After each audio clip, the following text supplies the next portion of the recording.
Hello everyone, আজি আপোনালোকৰ বাবে কোমোৰা এটা খুবেই সোৱাদ লগা ৰেচিপি লৈ আহিছো আৰু লগতে আপোনালোক সকলোকে আকবা আদৰণি জনাইছো আসামিজ কিচেন চেনেললৈ। আজিৰ কোমোৰাৰ এই ৰেচিপিটো মই কণীৰ সৈতে বনাইছো। আপোনালোকে যদি কণীৰ সৈতে কোমোৰা এইদৰে বনোৱা নাই এবাৰ এই ৰেচিপিটো নিশ্চয় বনাই চাব পাৰে। এইদৰে বনোৱা কোমোৰাৰ এই সবজিখন খাবলৈ খুবেই সোৱাদ লগা হয়। আশা কৰো আপোনালোকে আজিৰ ৰেচিপিটো নিশ্চয় ভাল পাব। তেনেহলে ভিডিওটো শেষলৈকে চাই থাকিব। কোমোৰা আৰু কণীৰ আজিৰ ৰেচিপিটো বনাবলৈ মই ব্যৱহাৰ কৰা ইনগ্ৰেডিয়েন্টছখিনি আপোনালোকে স্ক্ৰীনত দেখিবলৈ পাইছে। এয়া মই কোমোৰা তাৰ আধা ফাল এইদৰে কাটি লৈছো। এতিয়া কোমোৰাখিনিৰ বাকলিখিনি গুছাই টুকুৰা টুকুৰা কৰি কাটি লম। কোমোৰাটোৰ ভিতৰৰ এই গুটি থকা অংশখিনি কাটি গুছাই ল'ব লাগিব। এইখিনি চাওক কোমোৰাখিনি এইদৰে টুকুৰা টুকুৰা কৰি কাটি ধুই ললো। এইখিনি মই খুব বেছি সৰু কৰি কাটা নাই, অকণমান ডাঙৰ টুকুৰা কৰি ৰাখিছো। আৰু আজি কোমোৰাৰ লগত বনাবলৈ এয়া 4টা কণী সিজাই লৈছো। কণীকেইটাৰ বাকলিখিনি মই এৰুৱাই লৈছো। ইয়াতে কণীৰ পৰিমাণটো আপোনালোকে প্ৰয়োজন অনুসৰি কম বা বেছি কৰি ল'ব পাৰে। এইফালে পেন এখনত এয়া অলপ গোটা গৰম মছলা দি লৈছো। ইয়াতে 3টা ইলাচি, 3টা লং আৰু এডোখৰ ডালচিনি দিছো। এতিয়া ইয়াতে 2 চামুচ ধনিয়া গুটি দি ললো আৰু এয়া 1 চামুচ জিৰা গুটি দিছো। লগতে এটা শুকান জলকীয়া দি ললো। এই মছলাখিনি এতিয়া শুকানে গেছৰ কম জুইত অলপ মচমচীয়া হোৱালৈ ভাজি লম। এয়া মছলাখিনি 1 মিনিট মান ভাজাৰ পিছত মচমচীয়া হৈ আহিছে। গেছটো অফ কৰি দিছো। এই মছলাখিনি এতিয়া খুন্দি এবাৰ গুৰি কৰি লম। এয়া চাওক মছলাখিনি এইদৰে খুন্দি গুৰি কৰি ললো। এই মছলাখিনি আজিৰ কোমোৰা সবজিখনত মই ব্যৱহাৰ কৰিম। এইদৰে ভাজি লোৱা মছলাৰ গুৰি যিকোনো সবজিত ব্যৱহাৰ কৰিব পৰা যায়। এতিয়া এয়া কেৰাহীত মিঠা তেল অলপ গৰম কৰি লৈছো। এয়া সিজোৱা কণীকেইটা দুফালকৈ ফালি তেলখিনিত দি লম। এতিয়া এয়া অকণমান নিমখ কণীখিনিত ছটিয়াই লৈছো। কণীকেইটা ভাজোতে গেছৰ জুইটো কমাই থোৱা আছে। আৰু এতিয়া কণীখিনি অকণমান ৰঙচুৱা হোৱালৈ দুটা ফালে এবাৰ ভাজি লম। এই আমাৰ কণীকেইটা ভাজা হৈ গৈছে। এইখিনি এতিয়া তেলৰ পৰা উঠাই লম। এতিয়া তেলখিনি টুকুৰা কৰি লোৱা 2টা আলু দি ললো। আলুখিনিও এতিয়া অকণমান ৰঙচুৱা হোৱালৈ এবাৰ ভাজি লম। এইখিনিতে এটা ৰিকুৱেষ্ট কৰিলো, ভিডিওটো চাই ভাল পালে লাইক আৰু শ্বেয়াৰ কৰি দিব। আপোনালোকৰ যিসকলে আমাৰ চেনেলটো এতিয়ালৈকে সাবস্ক্ৰাইব কৰা নাই তেওঁলোকক আমাৰ চেনেলটো সাবস্ক্ৰাইব কৰিবলৈ ৰিকুৱেষ্ট কৰিলো আৰু কাষতে থকা বেল আইকনটো টিপি নটিফিকেশন অল কৰি দিব। এয়া অকণমান হালধি আলুখিনি দি লৈছো। এইখিনি এবাৰ লৰাই মিলাই লৈছো। এয়া চাওক আলুখিনিও ভাজাকৈ অকণমান ৰঙচুৱা হৈ আহিছে। এইখিনিও তেলৰ পৰা উঠাই লম।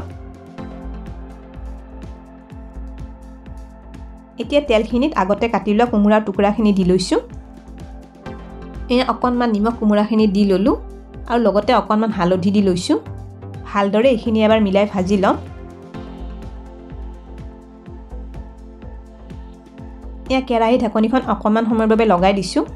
1.5 মিনিট মান হৈ গৈছে। ঢাকনিখন আঁতৰাই ললো। ঢাকনিখন লগাই অলপ সময় ভাজিলে কোমোৰাখিনি ধুনীয়াকৈ সিজি আহে। চাওক এইখিনি ধুনীয়া ৰঙচুৱা হৈ আহিছে। কোমোৰাখিনিও এতিয়া তেলৰ পৰা উঠাই লম। কোমোৰাৰ সবজিখন বনোৱাৰ আগতে কোমোৰাখিনি এইদৰে এবাৰ ভাজি ললে সবজিখন খাবলৈ খুবেই সোৱাদ লগা হয়। এতিয়া ৰৈ যোৱা তেলখিনিতে আধা চামুচ পাঁচফোৰণ দি ললো। এটা শুকান জলকীয়া দিছো আৰু এয়া দিলো এটা মাহপাত। এইখিনি এবাৰ লৰাই ভাজি লম।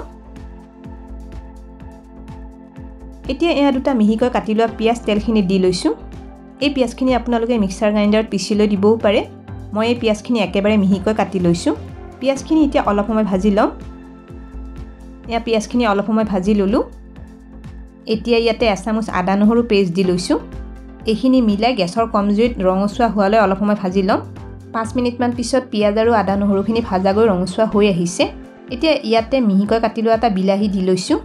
এয়া অলপ নিমখ জোখমতে দি লৈছো। এইখিনি মিলাই বিলাহীখিনি গলি অহালৈ অলপ সময় ভাজি লম। এতিয়া কেৰাহী ঢাকনিখন লগাই কম জুইত এইখিনি অকণমান সময় সিজি থাকিব দিম। 2 মিনিট মান পিছত ঢাকনিখন আঁতৰাই ললো। এয়া আমাৰ বিলাহীখিনিও সিজি কোমল হৈ পৰিছে।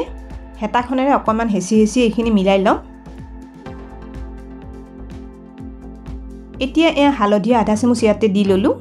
এয়া কাশ্মীৰী জলকীয়া গুৰি আধা চামুচ দিছো। মছলাখিনি এবাৰ মিলাই লৈছো। এয়া 2 চামুচ পানী মছলাখিনি দি লম। পানী অলপ মিলাই ললে এইখিনি ভাজিবলৈ ভাল হয়। এয়া আমাৰ মছলাখিনি ভাজা হৈ গৈছে। এতিয়া আগতে ভাজি থোৱা কোমোৰা আৰু আলুখিনি ইয়াতে দি লম। আৰু এইখিনি ভাজা মছলাৰ গুৰিখিনি লৈছো।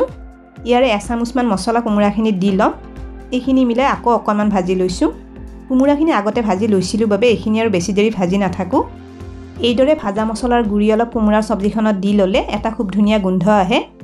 আৰু লগতে সোৱাদো লাগে এতিয়া জুখমতে এয়া অলপ গৰম পানী সবজিখনত দি লম পানীখিনি মিলাই এইখিনি এবাৰ উতলি আহিব দিম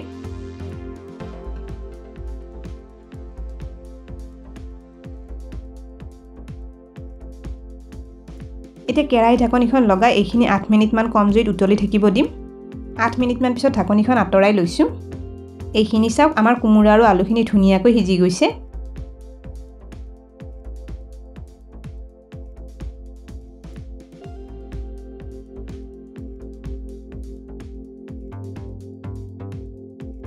এতিয়া ভাজি লোৱা কণীখিনি সবজিখিনি দি লম কণীখিনি মিলাই লৈ এইখিনি আৰু মাত্ৰ 2-3 মিনিট মান উতলিব দিম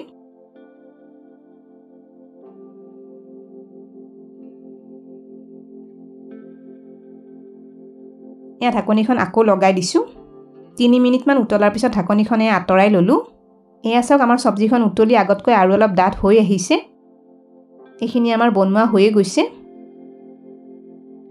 একেবাৰে শেষত আৰু এচামুচ ভাজা মছলাৰ গুৰি কোমোৰাৰ সবজিখনৰ ওপৰত ছটিয়াই দি লৈছো এই সবজিখন মই এইদৰে অলপ পনিয়াকৈ ৰাখিছো তেতিয়াহে ভাতৰ লগত খাবলৈ ভাল লাগিব এইদৰে আপোনালোকে কোমোৰাৰ লগত কণীৰ এই সবজিখন বনাই খাই চাব পাৰে খুব সোৱাদ হয় এই সবজিখন খাবলৈ আৰু কণী দিব নুখুজিলে একে ধৰণেৰে আপোনালোকে নিৰামিষকৈ কোমোৰাৰ সবজিখন বনাই খাই চাব পাৰে তেনেহলে আজি ৰেচিপিটো কেনে পালে কমেন্ট কৰি নিশ্চয় জনাব ভিডিওটো শেষলৈকে চোৱাৰ বাবে অশেষ ধন্যবাদ জনালো আৰু ভিডিওটো ভাল পালে লাইক আৰু শেয়াৰ কৰি দিব